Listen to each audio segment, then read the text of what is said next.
पादपों में समन्वय। शरीर की क्रियाओं के नियंत्रण तथा समन्वय के लिए जंतुओं में तंत्रिका तंत्र होता है, लेकिन पादपों में ना तो तंत्रिका तंत्र होता है और ना ही पेशियां। अब प्रश्न है कि पादप उद्दीपन के प्रति अनुक्रिया कैसे करते हैं। जब एक बीज अंकुरित होता है तो जड़ें नीचे की ओर जाती हैं तथा तना ऊपर की ओर आता है। क्या आप जानते हैं ऐसा क्यों होता है? दूसरी ओर नवोद्भिद की दिशक गति वृद्धि के कारण होती है। यदि इसकी वृद्धि को किसी प्रकार रोक दिया जाए तब यह कोई गति प्रदर्शित नहीं करेगा। इस प्रकार पादप दो प्रकार की गतियां दर्शाते हैं, एक वृद्धि पर आश्रित तथा दूसरी वृद्धि से मुक्त। उद्दीपन के लिए तत्काल अनुक्रिया। इस संदर्भ में हम पहले प्रकार की गति पर विचार करते हैं, जैसे छुई मुई के पौधे की गति। यह गति वृद्धि से संबंधित नहीं है। इसमें स्पर्श की अनुक्रिया के फलस्वरूप पत्तियों में गति होती है। पादप में तंत्रिका उत्तक अथवा पेशी उत्तक का अभाव होता है। अब प्रश्न उठता है कि पादप कैसे स्पर्श का संसूचन करता है और किस प्रकार अनुक्रिया में पत्तियां गति करती हैं। हम विचार कर सकते हैं कि पौधे को किस बिंदु पर छुआ जाता है और पौधे के किस भाग में गति होती है। हम अनुभव करते हैं कि स्पर्श वाला बिंदु तथा गति वाला बिंदु दोनों भिन्न हैं। अब प्रश्न है कि स्पर्श होने की सूचना संचारित होनी चाहिए। पादप इस सूचना को एक कोशिका से दूसरी कोशिका तक संचारित करने के लिए वैद्युत रसायन साधन का भी उपयोग करते हैं, लेकिन जंतुओं की तरह पादपों में सूचनाओं के चालन के लिए कोई विशिष्टीकृत उत्तक नहीं होते हैं। साथ ही पादप कोशिकाओं में जंतु पेशी कोशिकाओं की तरह विशिष्टीकृत प्रोटीन भी नहीं होते हैं। तब पादप अपनी आकृति में परिवर्तन कैसे करते हैं? इसका उत्तर यह है कि पादप जल की मात्रा में परिवर्तन करके अपनी आकृति बदल लेती हैं। परिणाम स्वरूप फूलने या सिकुड़ने में उनका आकार बदल जाता है। वृद्धि के कारण गति। पौधों में समन्वय जैव रासायनिक प्रकृति का होता है। इन जैव रसायनों को सम्मिलित रूप से पादप वृद्धि पदार्थ या पादप हार्मोन कहते हैं। इनकी मुख्य विशेषताएं निम्नलिखित हैं। ये पौधे के एक भाग में संश्लेषित होते हैं, जहां से पौधे के दूसरे भाग तक स्थानांतरित होते हैं। इनकी मात्रा बहुत कम होती है और इसी मात्रा से ये पौधे की वृद्धि, प्रवर्धन एवं उपापचय को प्रभावित करते हैं। हार्मोन एक स्विच की तरह कार्य करता है।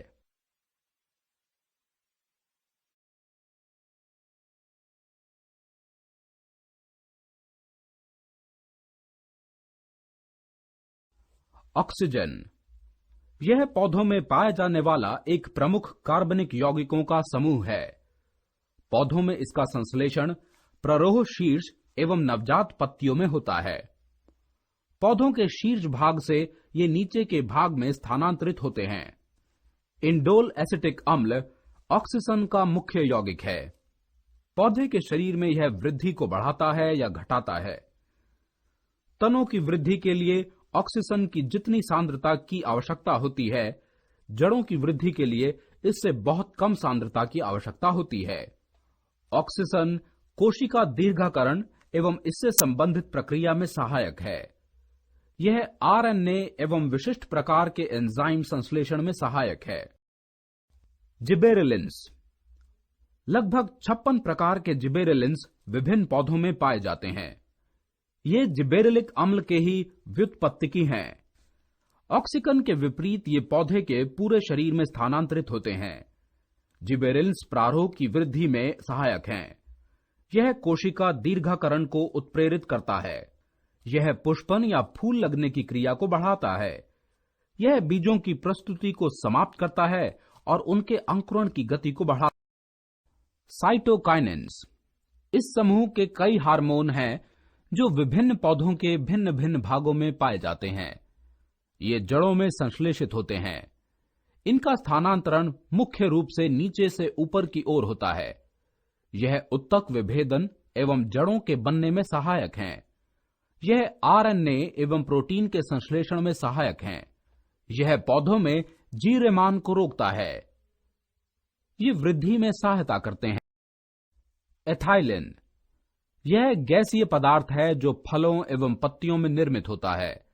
यह पौधों में फूल लगने, कायिक वृद्धि, पत्तियों के झड़ने तथा फलों की परिपक्वता और उनके पकने की क्रिया को प्रभावित करता है।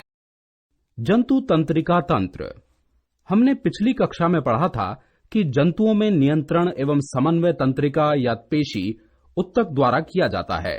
आकस्मिक परिस्थिति में गर्म पदार्थ को छूना हमारे लिए खतरनाक हो सकता है। हमें इसे पहचानने तथा इसके अनुरूप अनुक्रिया करने की आवश्यकता है। प्रश्न यह है कि हम कैसे पता लगाएं कि हम गर्म वस्तु को छू रहे हैं। हमारे पर्यावरण से सभी सूचनाओं का पता कुछ तंत्रिका कोशिकाओं के विशिष्टीकृत सिरों द्वारा लगाया जाता है। प्रतिवर्ती क्रिया, मनुष्य की अनैच्छिक क्रियाएं जैसे भोजन देखकर मुंह में लार आना, पलकें झपकना, डर से कांपना, छींकना आदि मेरुरज्जु के द्वारा नियंत्रित होती हैं।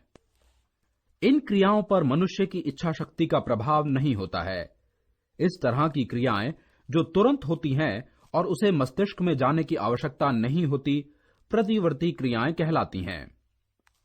प्रतिवर्ती क्रिया में संवेदनाओं को त्वचा या अन्य ग्राही अंगों से संवेदना मार्ग द्वारा मेरुरज्जु में पहुंचा दिया जाता है, जहां से उचित दिशा निर्देश निर्गत किया जाता है। आवेग प्रेरक तंत्रिका कोशिका द्वारा अभिवाही अंग में पहुंचता है। आवेग संचारण के संपूर्ण पथ को प्रतिवर्ती चाप कहा जाता है। तंत्रिका तंत्र, ग्राही अंग प्राय हमारी ज्ञानेंद्रियों में स्थित होते हैं, जैसे आंख, नाक, कान, जिह्वा, त्वचा आदि। रस संवेदी ग्राही स्वाद का पता लगाते हैं, जबकि घ्राण ग्राही गंध का पता लगाते हैं। यह सूचना एक तंत्रिका कोशिका के द्रुमाकृतिक सिरे द्वारा उपार्जित की जाती है और एक रासायनिक क्रिया द्वारा यह एक विद्युत आवेग पैदा करती है। यह आवेग द्रुमिका के कोशिकाएं तक जाता है और तब तंत्रिकाक्ष यानी एक्सॉन में होता हुआ इसके अंतिम सिरे तक पहुंच जाता है। एक्सॉन के अंत में विद्युत आवेग कुछ रसायनों का विमोचन करता है। ये रसायन रिक्त स्थान या सिनेपेज को पार करते हैं और अगली तंत्रिका कोशिका की द्रुमिका में इसी तरह का विद्युत आवेग प्रारंभ करते हैं। यह शरीर में तंत्रिका आवेग की मात्रा की सामान्य योजना है। इसी तरह का एक अंतर्ग्रथन यानी सिनेपेस अंततः ऐसे आवेगों को तंत्रिका कोशिका से अन्य कोशिकाओं या ग्रंथि तक ले जाता है। तंत्रिकाक्ष मांसपेशियों में जाकर समाप्त हो जाता है। द्रुमिका संदेश आवेगों को कोशिका काय की ओर ले जाता है, जबकि तंत्रिकाक्ष इन्हें कोशिका काय से दूर ले जाता है। तंत्रिका तंत्र, तंत्रिका उत्तक तंत्रिका कोशिकाओं या न्यूरॉन के संगठित जाल का बना होता है। तंत्रिकाओं द्वारा संदेश शरीर के एक भाग से दूसरे भाग में भेजे जाते हैं। सामान्य कोशिका से तंत्रिका कोशिका बहुत भिन्न होती है। यह वास्तव में बिजली के तार की तरह दिखाई देती है। विकसित जंतुओं के शरीर में करोड़ों की संख्या में तंत्रिका कोशिकाएं पाई जाती है। अविकसित जंतुओं जैसे हाइड्रा में तंत्रिका तंत्र अपेक्षाकृत बहुत सरल एवं अल्प विकसित होता है। इनमें केवल तंत्रिका कोशिकाएं ही पाई जाती हैं। तंत्रिका कोशिकाएं तीन प्रकार की होती हैं: संवेदी तंत्रिका कोशिका या एक ध्रुवीय तंत्रिका कोशिका। इनमें कोशिकाकाय तंत्रिकाक्ष के पार्श्व या बगल में स्थित होता है। तंत्रिका कोशिकाओं की द्रुमिका त्वचा जैसे संवेदग्राही अंगों से जुड़े रहते हैं। तंत्रिकाक्ष केंद्रीय तंत्रिका तंत्र यानी मस्तिष्क एवं मेरुरज्जु तक संदेश आवेग पहुंचाते हैं। प्रेरक तंत्रिकाएं या द्विध्रुवीय तंत्रिका कोशिका, इनका कोशिकाकाय तंत्रिकाक्ष के शीर्ष पर स्थित होता है। प्रेरक तंत्रिका कोशिका का तंत्रिकाक्ष अपेक्षाकृत अधिक लंबा होता है। यह आवेगों को केंद्रीय तंत्रिका तंत्र से प्रेरक अंगों यानी पेशी एवं ग्रंथि की ओर ले जाता है। अंतरा तंत्रिकाणु या बहुध्रुवीय तंत्रिका कोशिका, ये कोशिकाएं केंद्रीय तंत्रिका तंत्र में पाई जाती हैं। इनमें एक तंत्रिकाक्ष तथा अनेक कंटीली द्रुमिकाएं कोशिकाएं संवेदी तंत्रिका कोशिका एवं प्रेरक तंत्रिका कोशिका को जोड़ने का कार्य करती हैं।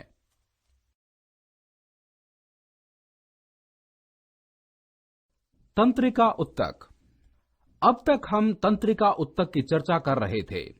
हमने यह जानकारी प्राप्त की कि यह कैसे सूचना एकत्र कर शरीर में भेजता है, सूचनाओं को संसाधित करता है, सूचनाओं के आधार पर निर्णय लेता है और पेशियों तक क्रिया के लिए निर्णय को संवाहित करता है।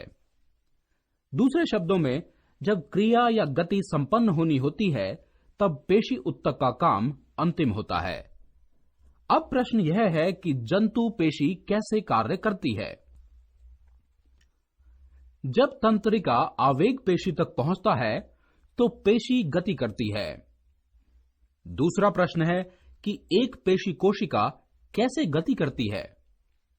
कोशिकीय स्तर पर गति के लिए सबसे सरल धारणा है कि पेशी कोशिकाएं अपनी आकृति बदलकर गति करती हैं। अब पुनः सवाल उठता है कि पेशी कोशिकाएं आकृति कैसे बदलती हैं। इस प्रश्न का उत्तर कोशिकाएं अवयव के रसायन में निहित होता है। पेशी कोशिकाओं में विशेष प्रकार की प्रोटीन होती है जो उनकी आकृति तथा व्यवस्था दोनों को ही बदल देती है। कोशिका में यह तंत्रिका विद्युत आवेग की अनुक्रिया के फल स्वरूप होता है। जब यह घटना होती है तो प्रोटीन की नई व्यवस्था पेशी को नई आकृति देती है। नियंत्रण तथा समन्वय। हमारे शरीर में सोचने वाले उत्तक जटिल रूप से व्यवस्थित न्यूरॉन के घने जाल से बने हैं। ये खोपड़ी में अग्र सिरे पर स्थित रहते हैं तथा शरीर के सभी हिस्सों से संकेत प्राप्त करते हैं तथा उन पर अनुक्रिया से पहले विचार करते हैं। निस्संदेह ये संकेत प्राप्त करने के लिए खोपड़ी में मस्तिष्क का सोचने वाला भाग तंत्रिकाओं द्वारा शरीर के विभिन्न भागों से जुड़ा होना चाहिए। इसी तरह यदि मस्तिष्क का यह भाग पेशियों को गति करने का आदेश देता है तो तंत्रिकाएं इन संकेतों को शरीर के विभिन्न भागों तक पहुंचाने का कार्य करती हैं। हम किसी गर्म वस्तु को छुएं और हमें यह सब करना पड़े तो इसमें काफी समय लगेगा कि हम जलन महसूस कर सकते। मानव मस्तिष्क। मस्तिष्क मेरुरज्जु का बड़ा हुआ भाग है। मनुष्य का मस्तिष्क बहुत विकसित एवं संरचनात्मक रूप से अत्यंत जटिल है। मानव मस्तिष्क को मुख्यतः 3 भागों में विभाजित किया जाता है। प्रमस्तिष्क या प्रमस्तिष्क गोलार्ध। यह मस्तिष्क के शीर्ष एवं पार्श्व भागों को ढके रहता है। एक अनुदैर्ध्य खांच के द्वारा यह 2 भागों में विभाजित होता है। प्रत्येक भाग को प्रमस्तिष्क गोलार्ध कहते हैं। इनकी सतह पर अनेक खाइयां, खांच या विदर होते हैं। प्रमस्तिष्क सभी मानसिक क्रियाओं का नियंत्रण करता है। स्मरण, बुद्धि, विवेक आदि का यह एकमात्र केंद्र है।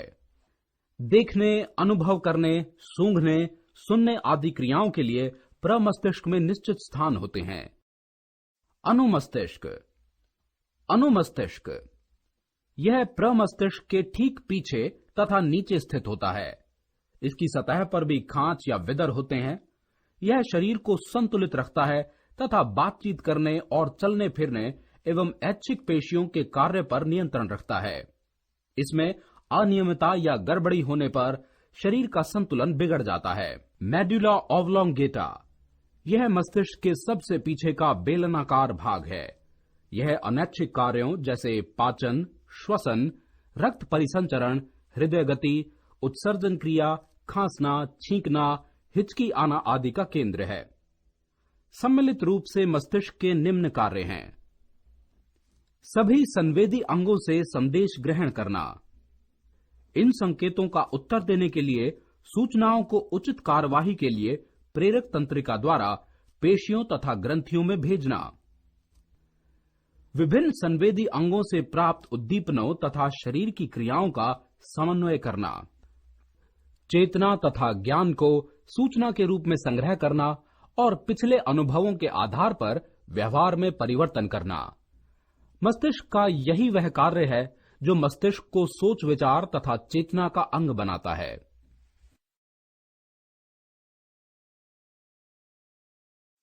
मानव का अंतस्रावी तंत्र।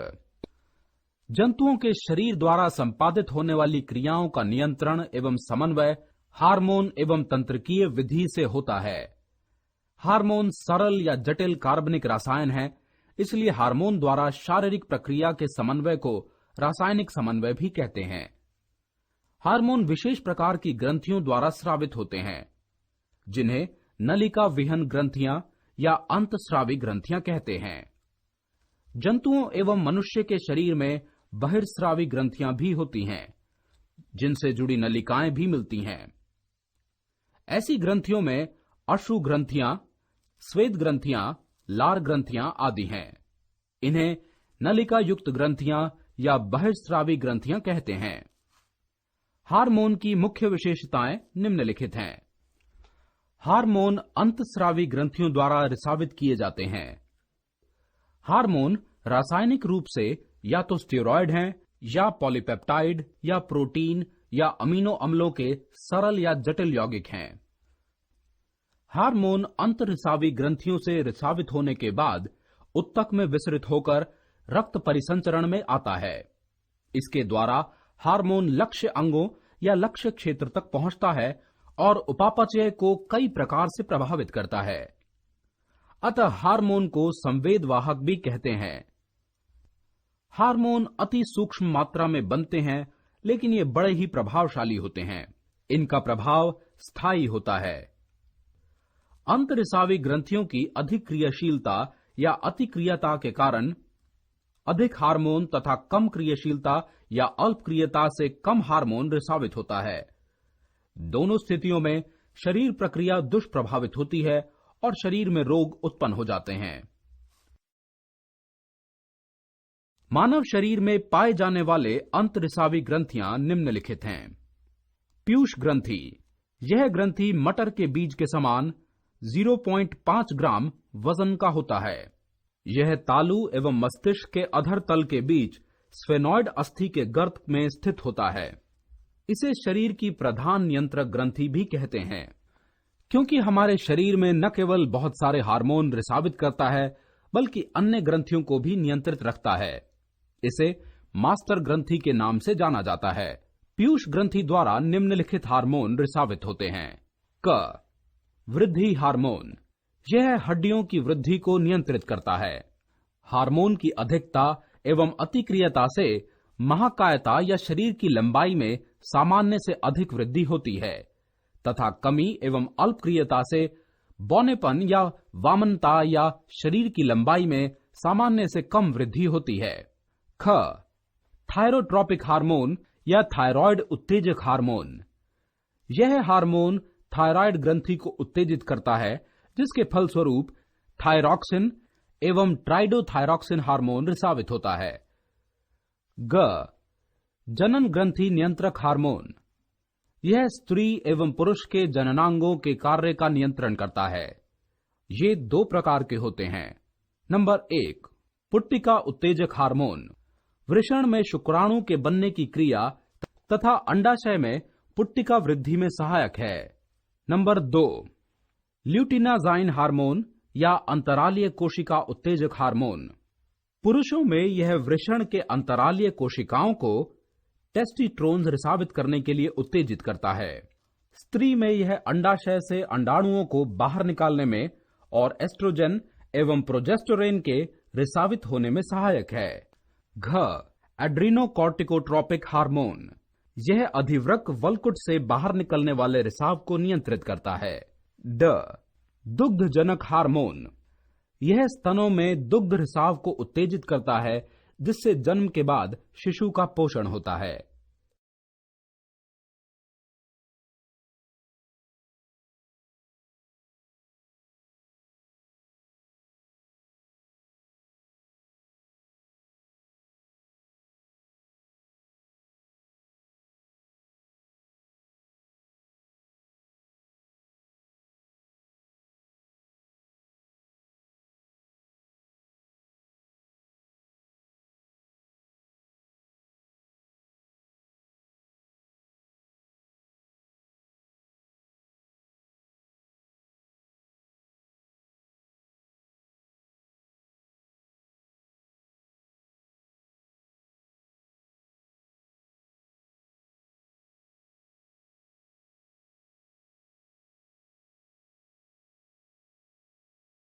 एंटी डायूरेटिक हार्मोन या पिट्रेसिन या वैसोप्रेसिन हार्मोन।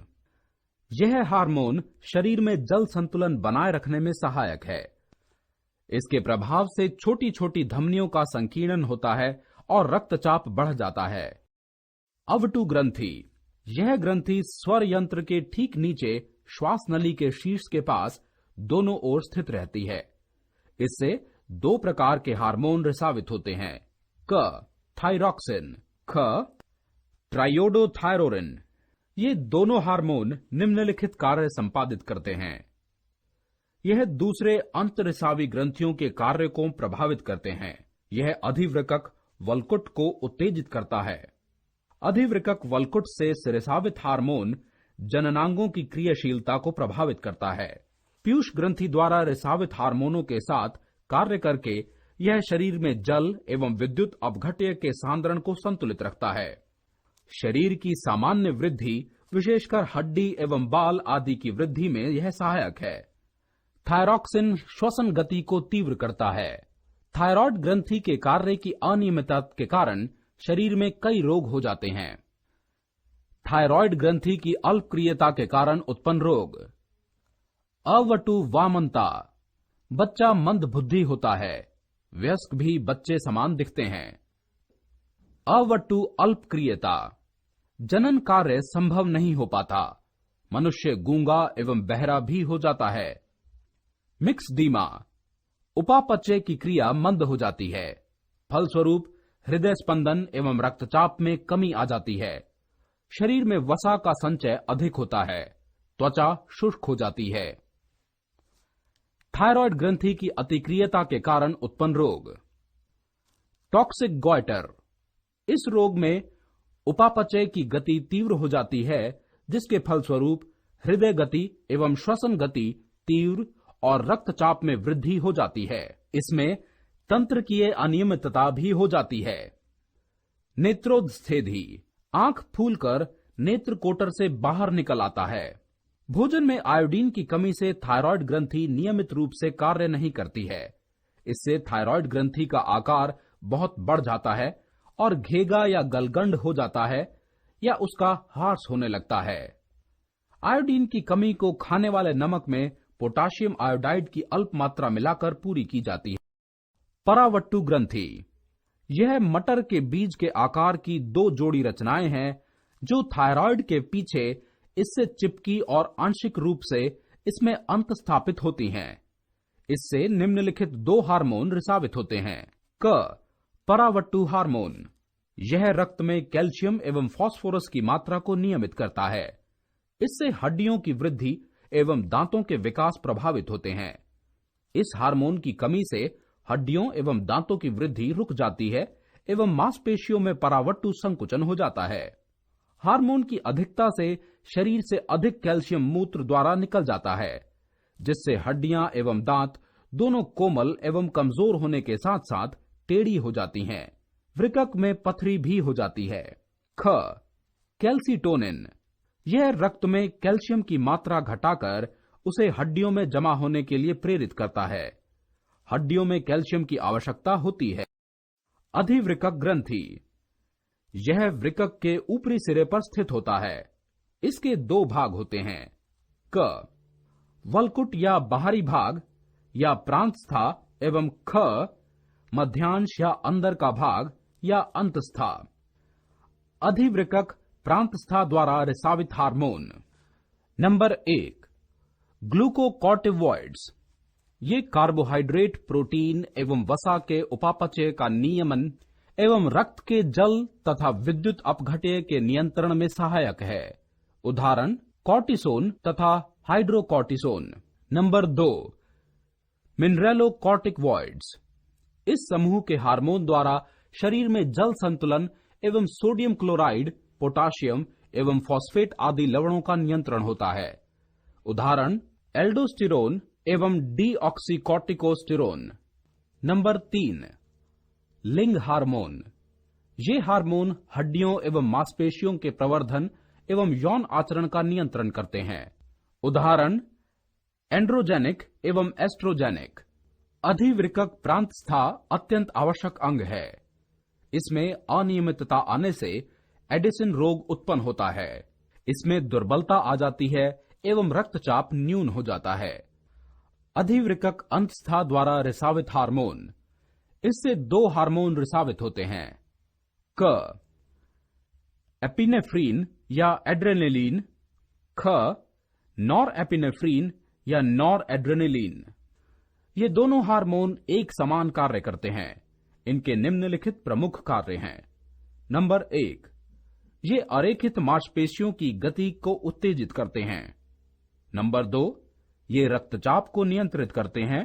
नंबर 3, ये ब्रोंकियोल की पेशियों को शिथिल करते हैं। नंबर 4, ये ग्लाइकोजन से ग्लूकोज में परिवर्तन की गति को बढ़ाते हैं।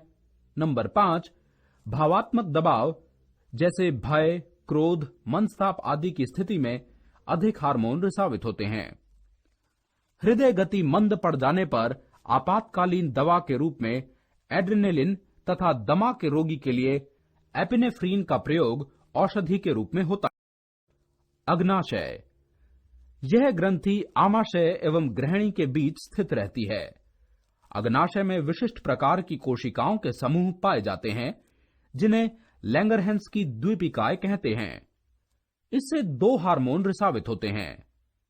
क इंसुलिन, यह बहुत ही महत्वपूर्ण हार्मोन है। यह यकृत में ग्लूकोज से ग्लाइकोजन के परिवर्तन की गति को बढ़ा देता है। यह प्रोटीन संश्लेषण को प्रेरित करता है। यह वसा तथा शर्करा के संश्लेषण में सहायक है। रक्त में इंसुलिन की न्यून मात्रा या अभाव से इसमें शर्करा की मात्रा बढ़ जाती है और यह मूत्र के साथ शरीर से बाहर आती है। इसे मधुमेह कहते हैं। इंसुलिन की सुई लगवाने एवं खान पान को नियमित एवं नियंत्रित करने से यह रोग नियंत्रित रहता है। ख ग्लूकोगॉन, यह ग्लाइकोजन को तोड़कर ग्लूकोज में परिवर्तित कर देता है। यह प्रोटीन एवं वसा के संश्लेषण को घटाता है एवं वसा और अमीनो अम्लों को तोड़कर कार्बोहाइड्रेट के निर्माण में सहायक है। जनन ग्रंथि, ये अंग जनन कोशिकाओं जैसे स्त्री में अंडाणु तथा पुरुष में शुक्राणु के निर्माण करने के अतिरिक्त अंतरिसावी ग्रंथि के समान कार्य करते हैं। इनमें नर जनन ग्रंथि वृषण तथा स्त्री जनन ग्रंथि अंडाशय है। वृषण, इससे रिसावित हार्मोन को एंड्रोजेंस कहते हैं, जिसमें टेस्टोस्टेरोन प्रमुख हैं। यह पुरुषोचित लैंगिक गुणों की अभिव्यक्ति को प्रेरित करता है और यौन आचरण में सहायक है। अंडाशय, इसमें निम्नलिखित हार्मोन रिसावित होते हैं। एस्ट्रोजन, यह पुट्टिका द्वारा रिसावित होता है जो स्त्री में गौण लैंगिक लक्षणों जैसे पुट्टिका, गर्भाशय, योनि एवं स्तन में प्रवर्धन को प्रेरित करता है।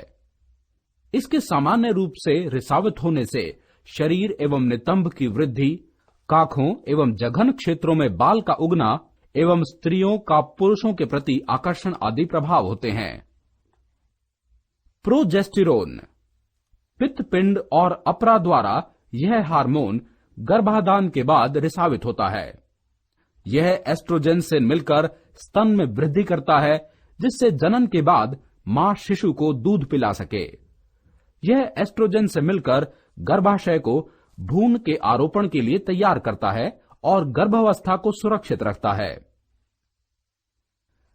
रिलैक्सिन, गर्भाविधि के अंत में पित्तपिंड तथा अपरा द्वारा रिलैक्सिन रिसावित होता है। यह गर्भाशय को सिकुड़ने से रोकता है तथा गर्भाशय ग्रीवा को चौड़ा करता है, जिससे शिशु का जन्म सरलतापूर्वक हो सके।